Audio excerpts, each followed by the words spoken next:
Was it easy for you to get a job after a master's degree from Cambridge? I started working at the London Stock Exchange, or just maybe marry someone with a citizenship. Only legitimate ones. Yeah. So I used to have a Diet Coke every day at work. My dentist told me to stop drinking Diet Coke, so then I, started buying all other fruit juices and mixing it in with coconut water. People told me if you can make coconut water taste nice, then I would drink it because I know it's beneficial for you. What is an expected salary range that we can expect in London? Do we need some certification before starting a business in the UK?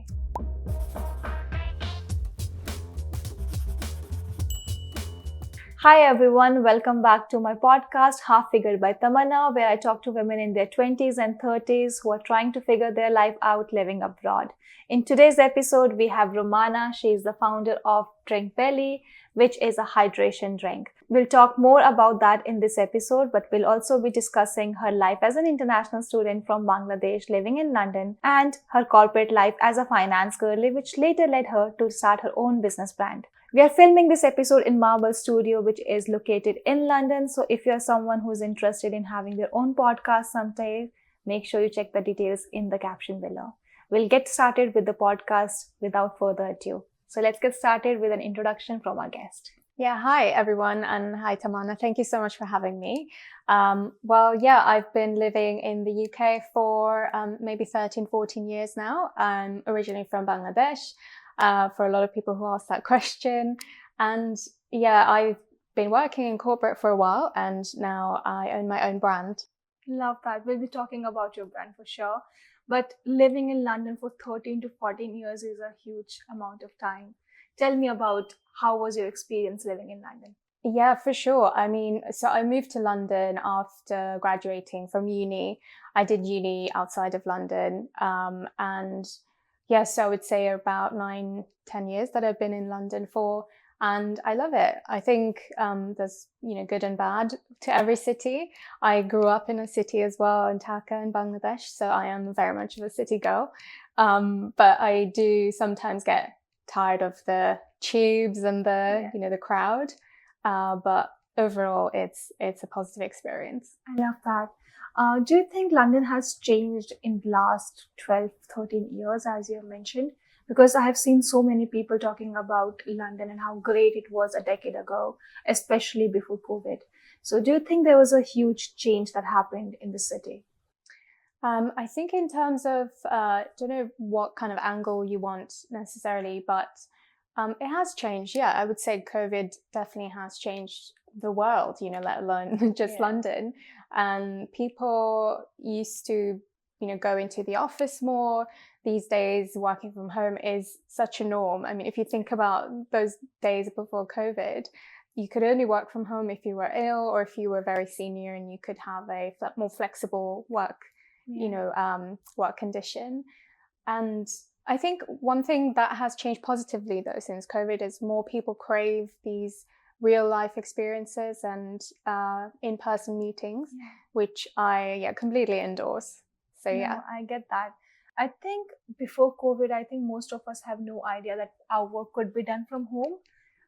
So I feel that part of the result that we get from COVID is great, because now we realize how much of the work can actually be done while you are home, right? But then, as you mentioned as well, I would love to have in-person meetings. I would crave that. I can't be just sitting home all the time and then expect things to just happen. That human touch is very important. And again, that's something that we kind of took for granted for years until COVID happened. Oh, for sure. Yeah, I couldn't agree more. I mean, there is a debate about, corporate life, whether people should be going in every day or 3 times a day. And, people have different opinions. I think maybe I'm stereotyping, but a lot of senior people I've heard in offices want people to go in because, that's what they've been used to. Whereas the kind of more younger generation, I think, especially those who've started working after post-COVID, I think are more used to a flexible setup, and they're not necessarily, I don't think they necessarily like that kind of very rigid structure. I get that. I think for me as well, I have worked post and pre-COVID, I won't say a lot pre-COVID. I was just starting my corporate journey, but um, I feel it should be a personal choice, because there are few people who are more productive and they're in the office, and then there are few people who just prefer sitting alone and doing their own work. They could prefer going to a cafe and working for that matter, but they just don't want to go to the office, and that kind of pressure to go to the office to work is kind of killing someone's productivity. And I've had this conversation with so many of my friends and colleagues. I personally would want to go to the office on certain days. I really like the hybrid model. So there are days when I don't want to go because I have the admin work to cater. But then when it comes to shooting, strategizing, I would prefer to sit and have a conversation with my team. And that thing I would want to do in person. Yeah, I'm good. I 100% agree. I think there is kind of pros and cons to both, and depends on the type of job that you have. I think some jobs you have to go into the office for, but yeah, there's both sides of the coin, isn't there? Like, you can learn so much from your colleagues, and the in-person, that social aspect of it as well is just nice. After work you catch up, but also at the same time you want to work from home. You should be able to. You can be just as productive, if not more. And it's about kind of employers showing that they trust you by hiring you to work from home if you wanted to. I would love to know how your journey started in the UK. Which degree did you pursue when you first moved here? And were you also in a student visa like most of us? Yes, absolutely. So, I think Bangladesh is one of those countries with the lowest passport strength, I think is called, like one of the weakest ones. So definitely you needed a student visa. So I think when I finished college back in Bangladesh, I was looking for studying abroad, either the US or the UK. It's very kind of typical brown Asian family, trying to get their kids to pursue education elsewhere where there's more opportunities. So now I completely understand my parents' thought process. I think I was doing my SATs at the same time as applying for uni, and I think, in the UK, I had a few top choices, and I applied for economics. So I got into Royal Holloway and, did 3 years there, which I really enjoyed. So you did your bachelor's here, like the undergrad? Yes, exactly. So lovely. Bachelor's. And did you enjoy your time in the university? I super enjoyed. It was really, really nice. At the start, it was difficult, I'm not going to lie, difficult to adapt. I still remember the first day I think my mum had come to the uni with me to the campus to drop me off, my mum and my brother. And like up until that point, I was really excited to, move to a new country, like have new friends and new environment. And I think I just wasn't nervous at all. I was just overwhelmed with excitement. But then that day when they left me in the uni and I was just surrounded by strangers, I remember it hitting me, everything at once, that I was going to be alone, a completely strange land, and I didn't know anyone. I didn't know, it was my second language, and all of those things together like kind of piled on me, as it does, I'm sure, for everyone who moves a country or a city, or even just moves to a uni, to a different location. Absolutely. It's a learning curve. And I think, as you said, everything has like a pros and cons. It depends on the perspective that you have and that you carry. For me, when I first moved here, I was thrilled, honestly. I was excited to move out of my country and travel alone for the first time. When was that? It was roughly 4 years ago. Okay. Not that long. But still fresh. Still fresh, yes. And even till date, it's been 4 years. I still feel like a tourist in the city. The city has so much to offer. I love that. And it was an amazing journey for me. And I was always that kid where I'm so excited to meet new individuals, learn their their culture, about them, and hence the podcast. It sounds like you have a curious mind, and I think that's what happens naturally. You meet every new challenge or change quite like with positive attitudes. So what happened next once your degree was done? What did you do afterwards? So I graduated from my undergrad, and then I had two options: either leave the country in 3 months, I think, after graduating, because your student visa used to expire. I think now the rules might be slightly different, but back then you had 3 months to get your act together. That's nice, because when I came, I had the number of years that your degree is. For me, it was 1 year, and then 2 years of PSW. That is post-study work visa for people who are not aware. Okay. But then now the rule has changed again. For people who are planning to study in the UK now, the rule has changed. It's the number of years your degree is. So for example, if you're here for undergraduation, it's 3 years degree. Or if you're here for masters, it would be either 2 years or 1 year degree based on the degree that you're doing. And 1.5 years of PSW, which is roughly 16 months. Okay. So they are trying to reduce the time that they get to kind of find a job. Oh, do you have to apply for that PSW as well? Yes, and it's like a separate cost, and it's expensive. Yeah. It's really expensive. Yeah. They've increased the budget. It's all really expensive. They have reduced the time, and the degree's cost has increased. The opportunities has decreased. Yeah. I don't know what and on top of that, the degree actually costs much, much more for international students, which a lot of people don't know. And I think, significantly more. So for the degree that I did, the home students, the people in the UK, they have to pay, I'm not sure, 6,000 or 7,000 grants, 6,000 or 7,000 pounds. Whereas for me as an international, I have to pay 18,000 or 19,000 pounds. Wow, yeah. Which is a massive difference. 3 times, as I said. Yes, it's 3 times higher. Yeah. And same degree. Yeah, I mean, this is why international students are going to be more ambitious, are going to be more hardworking, because they know what's on the line. Absolutely. Even if it's not their own money, even if their Asian parents are paying, it's, their reputation on the line. Absolutely, I get that. So I basically had 3 months after graduating, I could wait and apply for a job, which is quite impossible to get a graduate job with that limited amount of time. Or you could apply early on, so maybe during the Christmas break on your final year, you apply, I think usually when the deadlines were. So you'd apply for a job or a master's just to get another student visa or a work visa. So I applied for masters. I think I applied for both, but I got many rejections. So I thought, okay, masters is the way. So you did masters in economics as well?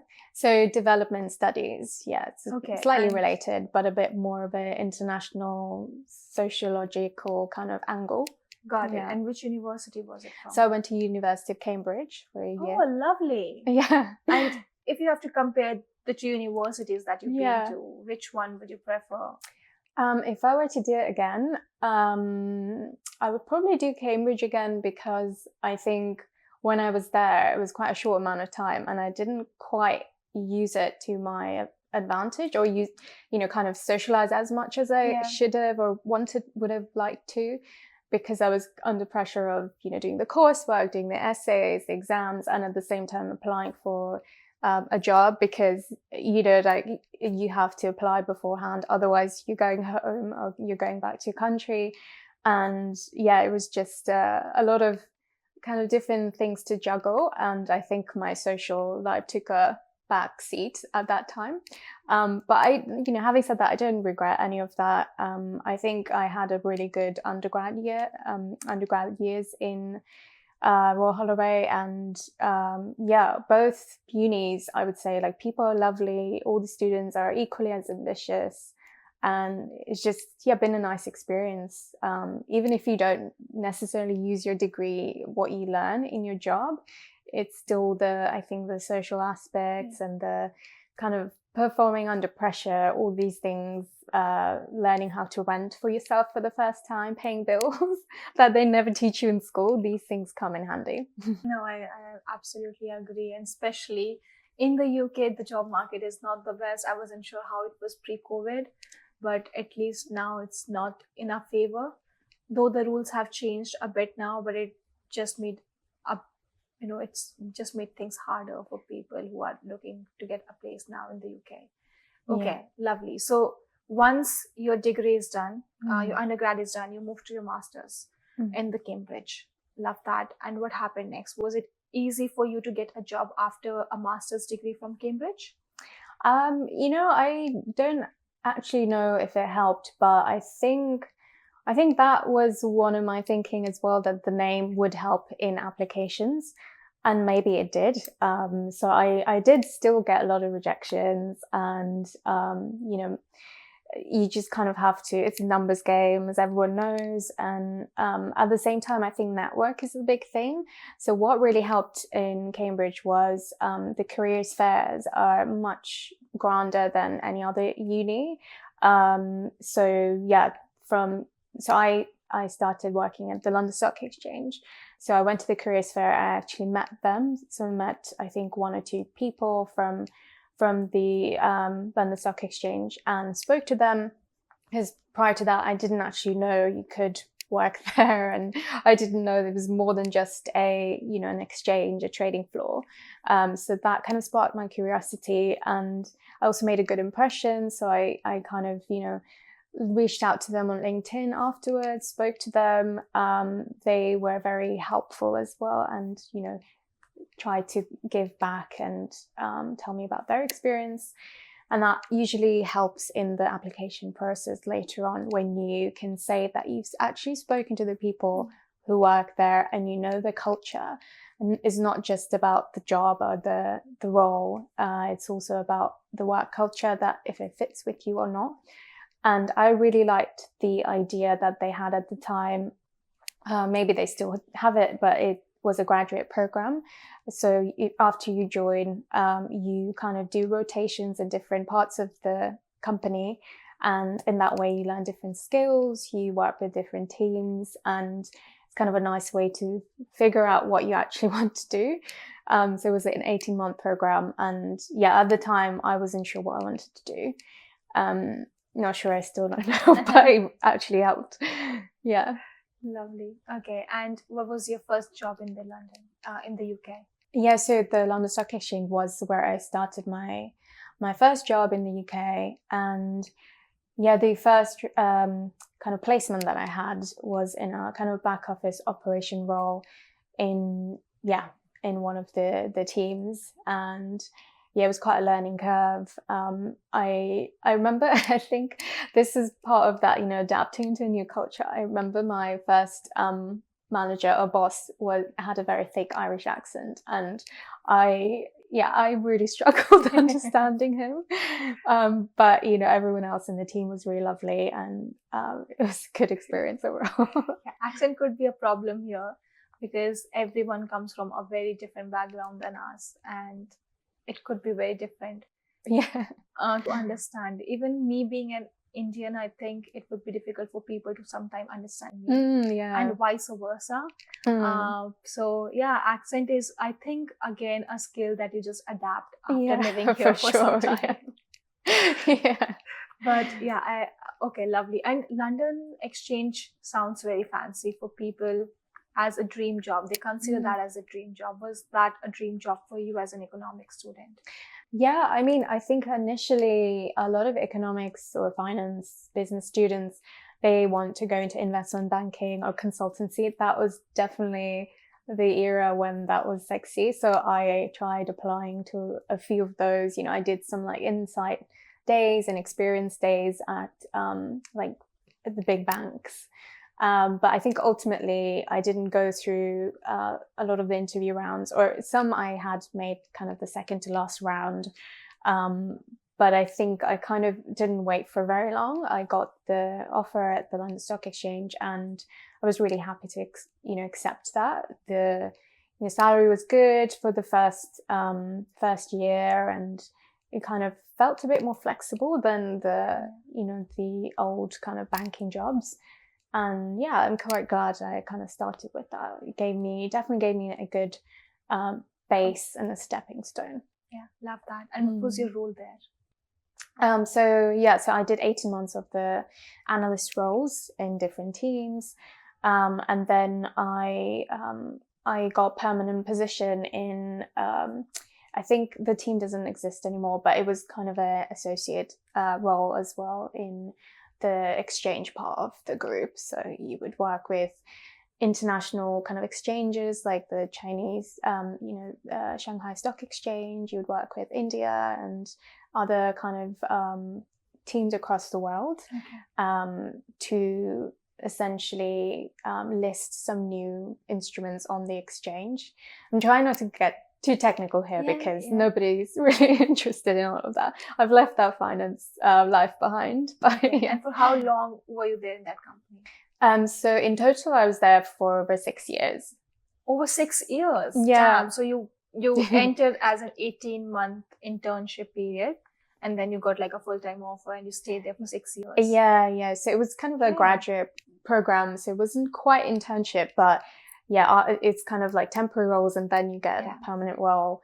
I mean, 6+ years, these days sound really long, don't they? You start kind of, feeling like part of a furniture, like slowly. That's what then makes you want to move. But I know people there who've been there for, maybe 40 years. So I can relate. Yes. Amazing. So you mentioned one term, graduate program. Can you please give us more detail about what graduate programs are, how students can get into them? Not necessarily for your field, but something in general that people can keep an eye if they're coming here as an international student.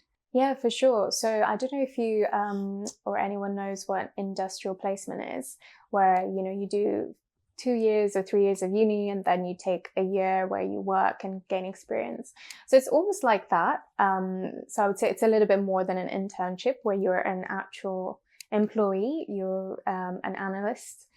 So you start as an analyst, you do 6 months. I don't actually know how many companies do them these days, but the idea is you are placed kind of matched with your skills or your interests into a team, and then you do 6 months there, then you move to another team, so you kind of apply to other roles within the company, and some teams will have opening for a graduate, and so then you move there and then you move again. So in total you do 3 times 6 month placements, and the idea is you kind of grow your network within the company because it's quite a big group.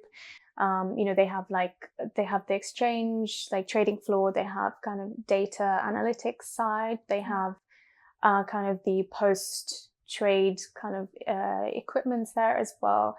So it's a whole system. It's kind of a life cycle of trade, as they say. So you kind of gain experiences throughout, and at the end of it, the idea is you get a better sense of the company and also where you would suit best. And also you get like a different exposure of different companies, because the companies that you have mentioned, they're like so big that the teams within our companies in themselves. Exactly. So you work with different teams to have a better understanding of your interest and which field you want to work in, which project you want to work on, for that matter. For sure. Okay, lovely. I love that idea. Yeah. And you stayed there for 6 years, you said. Okay, that's a lot of time. But then what happened next? So did you move the company or did you start your own venture afterwards? So after that, so at the time this is going maybe too much detail, but I was working at a team that was working with regulators to, kind of influence policy work for tech side of the business. So I was working with tech and crypto, cybersecurity, these sort of topics. So I got more and more interested in specifically crypto assets, or digital assets as they're also called. And I wanted to learn more and kind of get more experimental. And I kind of felt I would move to maybe a smaller company where you can make more of an impact, basically. So I did the same role in a different company, which is a crypto asset exchange. So I went from a kind of traditional stock exchange to a crypto asset exchange. And I spent 2 years or a little over 2 years there. Yeah. So it all sounds very technical for me because I'm not from a finance background, and you are a typical finance girly, at least in that area around your life. Oh, wow. Okay. So if someone wants to have a degree in finance or related subjects in today's day and time, what is an expected salary range that they can expect in London? I know this can vary on so many different factors, But if we talk about an average salary range that a student can expect if they are planning to study finance, what would that be? Oh, yeah. You've definitely hit the right point. It will vary by a lot. So I think as a starting salary, right? I think when I started, maybe it was around, maybe around 40K. But mind you, that was like 10 That was years a ago. long time ago now. So yeah, that would now be considered quite low, probably. Yeah. So I would say in a banking role, it would be quite high. I think it would probably be 6 figures, Okay, as a starting salary. Maybe, yeah. Yeah. In the Maybe very they kind of can- high yeah. kind of caliber roles. Students But can it would- expect something around 60,000 maybe a year. Yeah, the range would probably be around 60 to 100 plus. Yeah, Wow, I would that's say. a good amount of money. But Yeah. of course, it's finance as well. It's very technical. It's competitive as But well. then, yeah, and at the same time, within the same company, different roles will have different salaries. So Of course. usually the front office roles are more demanding, or I don't know, require higher skills, Yeah. so be paid better. Whereas some of the back office roles, or kind of, assisting kind of roles would be paid less. Okay. So it really depends. Yeah, that was kind of an estimate, so I might be wrong. Of course. No, of course. Yeah. If anything, they can check these figures online on sites like Glassdoor. Yes, yeah. And LinkedIn as well. And I think there are a few other places where you can have a look, but Yeah, you can expect definitely. something around 60,000-70,000, I believe, at least to start with. Okay, lovely. Yeah, I definitely use Glassdoor a lot. Yeah, I don't know what your experience has been like, kind of graduating and like finding a job. So my journey has been very different than yours. So I did my undergraduation from India, and I was a registered pharmaceutical science student there. Oh. So I had like a 4-year degree, and then I got registered myself as a pharmacist in India. But then during my time period, I realized that I'm more a marketing girl, and I pivoted my profile to a marketing person. Yeah. I had my own startup in the meantime. I worked with agencies just to make sure that this is something I really want to be in. And once I had that clear understanding of what my expectations are and who I want to be in the future, I decided to move to London and do my master's in marketing. Oh, wow. So I did my master's in strategic marketing. And then I got a full-time job role afterwards, which is not a long time ago. It's 2 years that I'm working full-time now. That's amazing. That's really impressive. I feel like it's easier to adapt to a new culture when you're younger than when you're a bit older, and also getting a job like that and completely pivoting, kind of switching I feel like, I don't know if you've heard of the term spam, but I feel like you were the perfect example of someone going from STEM to spam. So girl in STEM to a girl in spam. But maybe you want to explain what spam means to people who haven't heard of that. I don't know how to explain that either, but I just say Google it. It's for the women who, not just for the women, it's for the people who are not studying science, technology, mathematics kind of subjects. Yeah, I think it's like an acronym that stands for, is it social, PR, advertising and marketing, I think? Something like that, yes. I'm not sure. It's like a newly coined, it's a new term that's floating around. LinkedIn, yeah. But I love that. And I think that pivot come with a conversation with my parents, obviously, because Asian parents, why would you leave medical and go to something creative? What do you mean by you don't want to work here? So that was like a whole conversation in itself. But I think my sister, this is kind of going off tangent a bit, but my sister studied in the US in a liberal arts college, and she kind of somehow got the freedom to choose whatever she wanted to do in her degree, because I think in the US it's a bit more flexible. You do like 1 year in anything and then you choose your majors. So she majored in studio arts, which is, unheard of for like an Asian, South Asian girl. Yeah. And I think any other South Asians, when they heard that, would be really surprised. Like, oh, your parents allowed you to do that.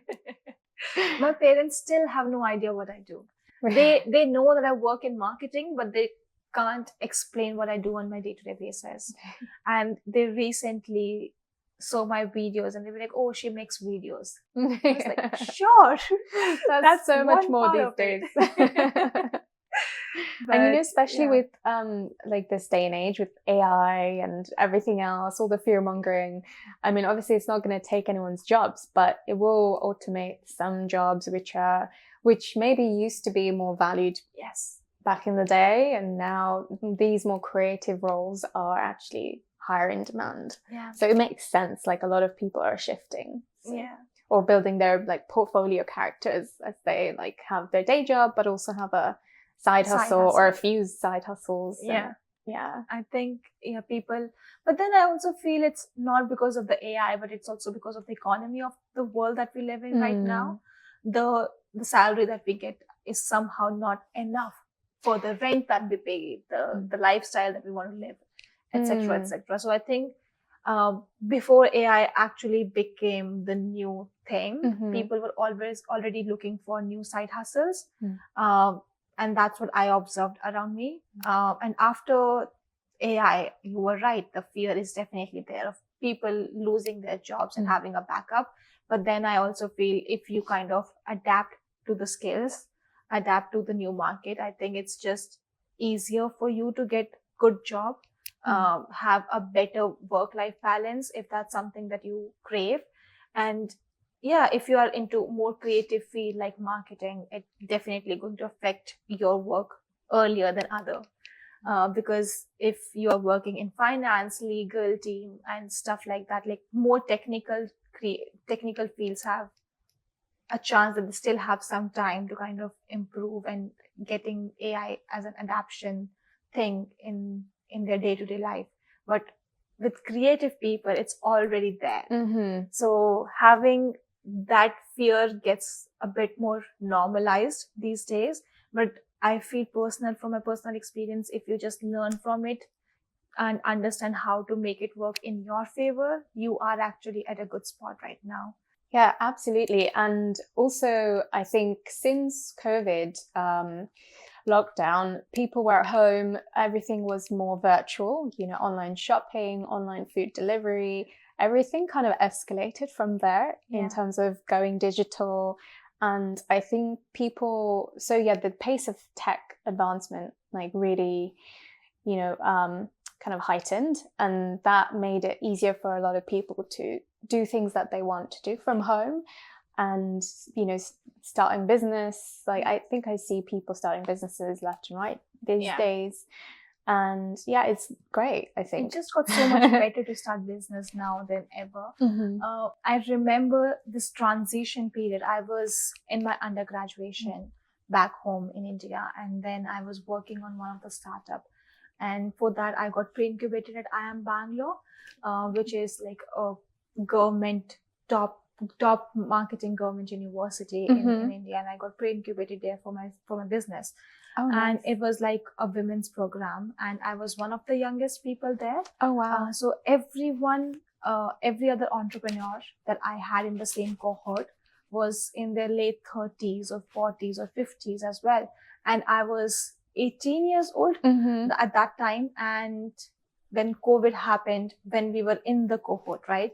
So we were having the classes on how to promote our business, how to make sure that our startup reached to, a wider audience and stuff like that. And then COVID happened, everything switched on to online world. Right. And it was easier for me to pivot because I'm still like an 18-year-old kid in the university. It's easier for me than people who I have lived, who have like a certain mindset of running a business. They were in their 40s and 50s, and it's difficult for them to understand what digital marketing is, because for them, the marketing that they have seen growing up was in the newspapers and stuff like that. So people used to come to me asking for help, that this is my campaign, can you help me now, because they have planned Set up a everything. TikTok. Actually, yes. So I used to help them back then, and that's when I realized that I love marketing, I love consulting, I love strategizing. Right. And hence I made the decision to pivot, because I got this kick, this is what I want. This is the life that I want to live, and I really want to help the business owners to reach to new audiences and have a better what do we call, a good profit margin for their business. And that was my journey of pivoting my pharmacy degree to now moving into marketing, but then also running a business as well on the side. Right. So you do both, like you have a full-time job and then on the side you do other. Yes. So when I was back home, I was having a business on the side as a student, but then when I moved to the UK, it wasn't allowed on my student visa. Right. So I have to stop working on my agency.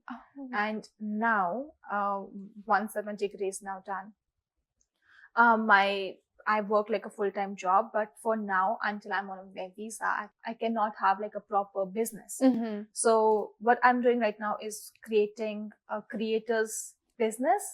So things like having an Instagram channel, having a TikTok page, a podcast. So having a creator's business is something that we can kind of work on now, and later on we can monetize it whenever we want. Yeah.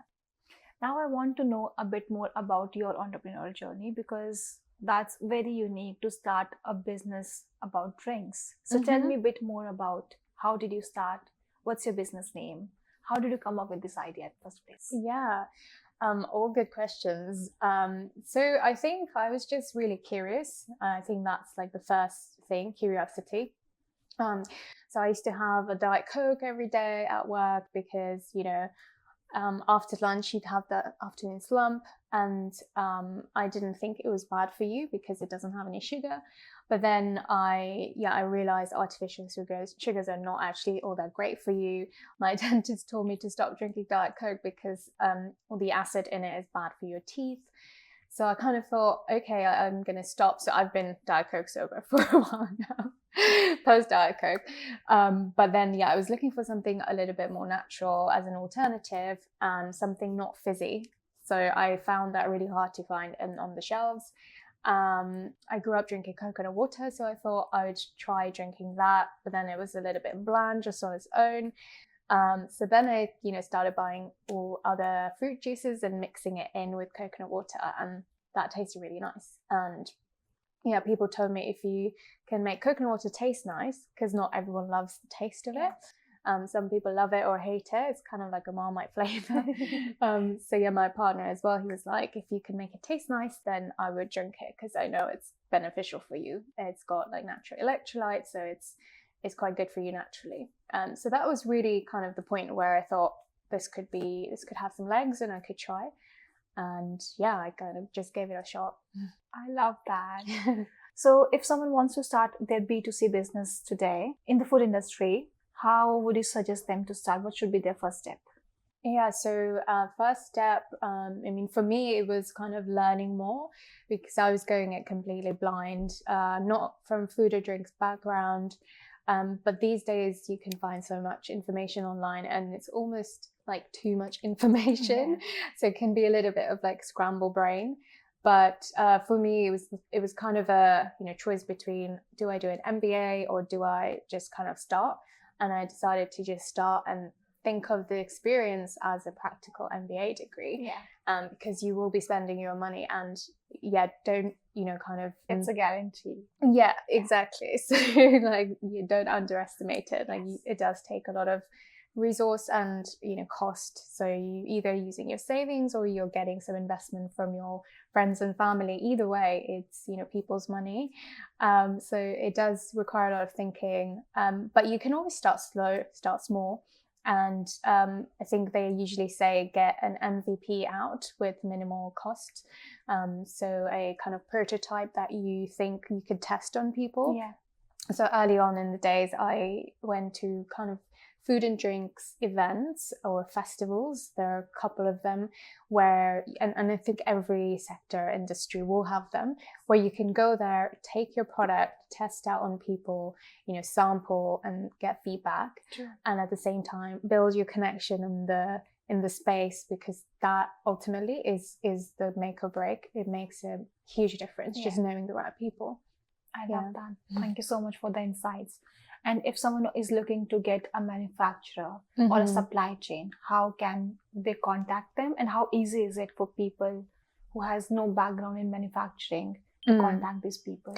Yeah, firstly, I mean, this might be like not an endorsement for AI companies at all, but AI goes a long way these days, so you can get some suggestions of your local manufacturers if you're looking locally, or even in other countries. So you get a couple of names and you call them up and just see if they have capacity, if they can handle what you're trying to do. So for example, in the case of drinks, if they will handle, coconut water, for example, and if they can do low quantities.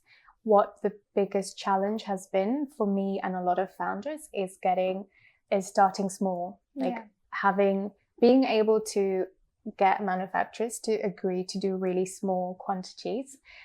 Because usually they're used to working with big companies. Yes. So they can make money when it's done at a large scale.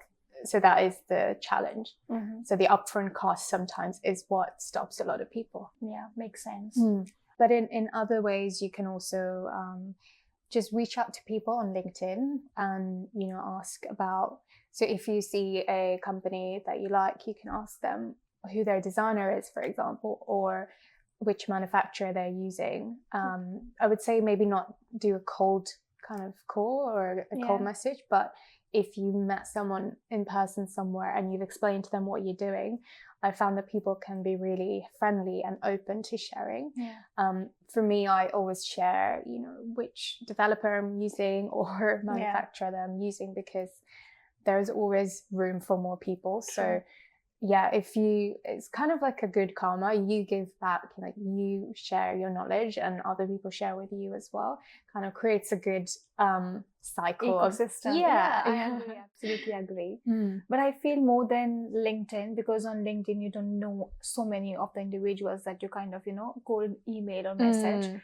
I personally feel going to a networking sessions specifically for founders on a particular niche really helps, because you meet like-minded individuals. Now you know them personally, and from there you can take the conversation forward by asking them the right questions and your doubts. And I think that's the best way, because sometimes if you reach out to an unknown person directly asking about their investor or their source person, I think it just gets a bit awkward.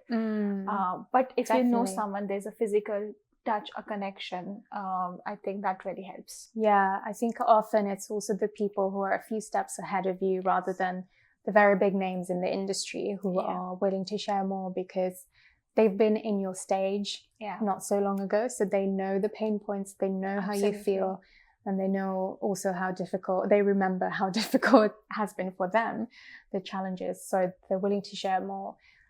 But also, in-person events, like going to a panel talk, for example, where there will be other founders from the space you're interested in who are sharing, whether it be beauty, food, clothes, fashion, etc. And you can always go up to them after the panel. This is something I'd recommend, and just talk to them, because one-to-one, it's easier for them to know you, recognize you, understand you, and then you follow them on LinkedIn or their Instagram pages, and you keep that contact warm and you can ask them questions. But even on Instagram, sometimes I've messaged other founders who are a few steps ahead of me, and they've been really friendly and open to just share. I love that. I didn't expect that, honestly, but I amazing. Know, coming from finance is very new to me, but kind of, I mean, it's just different environments. So I think I shouldn't compare, but I think people are really open. That, if you guys are interested in Drink Belly, I'll put the details of the website in the description below, and I'll also mention Romana's LinkedIn and Instagram page. If you guys have any doubts that you want to ask, I'll say directly just go and DM her. Absolutely. And show some love to Drink Belly. Yay. Thank you. Shameless tag. Yeah. Okay, interesting. So once you have a manufacturer and a supplier chain, you have done your market research. That's the first step. Then second step is having a manufacturer that is the right fit for you and the product that you want to build. What's the next step? Yeah, so I'm still actually pre-manufacturing stage. Okay. So I've worked with a developer to finalize a recipe. And now the next step is going into production and hopefully do a launch or a soft launch in August when the drinks will finally be ready. And the next step is actually really crucial because that is where you're building the momentum. I mean, often they say you should build momentum and traction even before launch day. For me, with a physical product, it's been difficult to do that without, because taste is a big factor. So I've either had, home kitchen samples that I've taken to events and have had people try. But with the actual physical drinks in a can format, the final kind of format, that will help me significantly more to sell and, just to even get it into people's hands so they can feel, they can taste and get live feedback. So I'm going to be working with, partnering with Pilates studios, paddle clubs, other kind of athleisure, kind of events, wellness events. I love that. Yeah. Because I feel collaboration has become so much easy in today's day and age because of how easy it is for us to reach out to people and businesses because of social media and other platforms. And the more you collaborate as a business owner, the better reach you'll get because you're now attracting your own audience plus the audience of the people that you're collaborating with. I love that. Definitely, and especially the collaborations that you mentioned, they are so much niche and is perfect fit for your audience. Love that for I you. hope so. Yeah, that's kind of the target audience that I have in mind, kind of people like me really who work in corporate are a little bit burnt out, maybe go to Pilates during their lunchtime or after work and in need of a daytime hydration that's not bad for their gut or, don't crash them out basically. Makes sense. Yeah. Okay. A lot of our audience might have this question about certifications. Do we need some certification before starting a business in the UK? Yeah. Okay, so practical tips, right? So yeah, I would say the order of actions is, say you have a business idea of launching a matcha business. Yeah. You have a name in your mind. First thing you want to do is look up trademarks. Trademark is key. I think it used to be 50 quid or maybe now it's a little bit more. But if you can get the trademark right for your name, that will help you in the future because then no one else can steal that name. Yeah. And I've had trademark issues, challenges that maybe I'll leave for another day, but I do have it now. But it is difficult. And especially if you have future plans for expanding in other countries, say Europe or the US, wherever, you also need to check the trademark registers for those countries. But I would say start small, think more local. So see in the UK what other trademarks exist with the similar sounding name even. Speak to a lawyer. Often, these lawyers will do, they would, offer free calls basically. Pro bono, I think is the word. And just get their advice in terms of this is the name you want to go for, what they think. They might want to charge you, but it's just for that initial kind of advice from someone. It wouldn't necessarily be legal advice, but just to get started. Yeah, exactly. So I would say, trademark and then get your domains. They're pretty key. Your website, get the .com and .co.uk. Those are really important because that improves or increases the possibility of people finding you online properly. Because if you have to add an M dash or a dot or some other characters in the middle of the name because somebody's already taken your domain. That's going to make it more confusing for your customers, people trying to find you. So the domains for website and social media, Instagram handles are quite key. And then in terms of other certifications, that comes with time. So if you're producing with a manufacturer, it is very key to see if they have all the compliance certificates. There are some different standards for different countries. UK will have a different one, but generally the manufacturers in the UK will have those. So that will be sorted, you'll be fine. But often if it's a international one, whether it be China or anywhere else in the world, you should look into that they have those. And lastly, for food and drinks business, I would say is if you're looking for sampling or just having people try out your drinks or food, then you would need a food business registration from your local council and also get product and public liability insurance. Those are also key, but those can come a bit later when you're actually doing it at a big scale. How easy is it to get those licenses? The insurance, those are pretty easy. You just have to pay for them. Okay. But you can just speak to do you need like a food license as well? That depends. So it's a little bit more complicated. I think if you're doing loads of sampling, regular kind of tastings in public, then you have to get that. Okay. Otherwise, there's no need. And sometimes your manufacturer or recipe developer will have them, so you can operate under that, basically. Got it. Interesting. Too much detail. Actually, if anyone is interested in starting a business, I think this podcast will help them a lot. I love that. And one last thing, which I forgot. Yes. Okay. So we know that we cannot do business if we are on a student visa. And then if you are on a work visa, you cannot start a business until you have a written permission from your employer. Can we ask which type of visa are you on at this point? Yeah, so I'm actually a citizen now because I've worked, I think it's 6 years. You have to, 5 or 6 years you have to work. So I had to work 5 years and then wait another year for it before I could apply. So I've got that through, I think maybe 2 years ago that I've gotten the citizenship. So my situation is a bit different. But maybe that's why I didn't start anything earlier, because it's a bit complicated. I don't exactly know how it works if you're on a visa, because you need to be sponsored, right?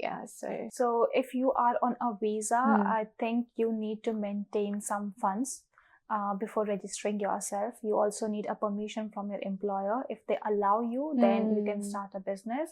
And then there are only certain type of businesses that you're allowed to do. The best way is as you said, if you can wait until you are done with your visa restrictions and get a PR here, which is a 5 years timeline for people who are working in the country. And it's easier for you because there will be less restrictions afterwards. Or maybe start on your 4th year. And do the research, find the suppliers in the meantime. That would be like much more easier for you. It will save you so much energy and hassle. But there is always a loophole that you can look into and find some other ways around. Or just experiment as like side hustle, kind of hobby, and then turn that into, or just maybe marry someone with a citizenship. Maybe the spouse visa Why not? is easier. I don't know. You should only you should legitimate ones. And I feel that's the end of our podcast. But before we move on, I would love to ask one last question. If there is one piece of advice that you would love to give our young entrepreneurs watching this podcast, what would that be? Yeah, very simple. I would say don't be afraid to ask questions to anyone. Honestly, the more and more I learn, there's no stupid questions. You can just ask anyone any question. The worst that can happen is they say no or they don't want to share. But it is sometimes the opening door, or I don't know what I'm trying to say, but the thing that gets you in front of them, and that helps you to answer questions. I love that. Thank you so much for doing this podcast with me. It means a lot, and we wish you best for Drink Belly. Oh, thank you so much. I had such a lovely time. Thank you. If you guys have seen this podcast until here, make sure you like, share, and subscribe, because we will be carrying out with some amazing podcast in the future that will help you cater the life in your 20s and 30s as a woman living abroad. See you until next time. Bye. Yay.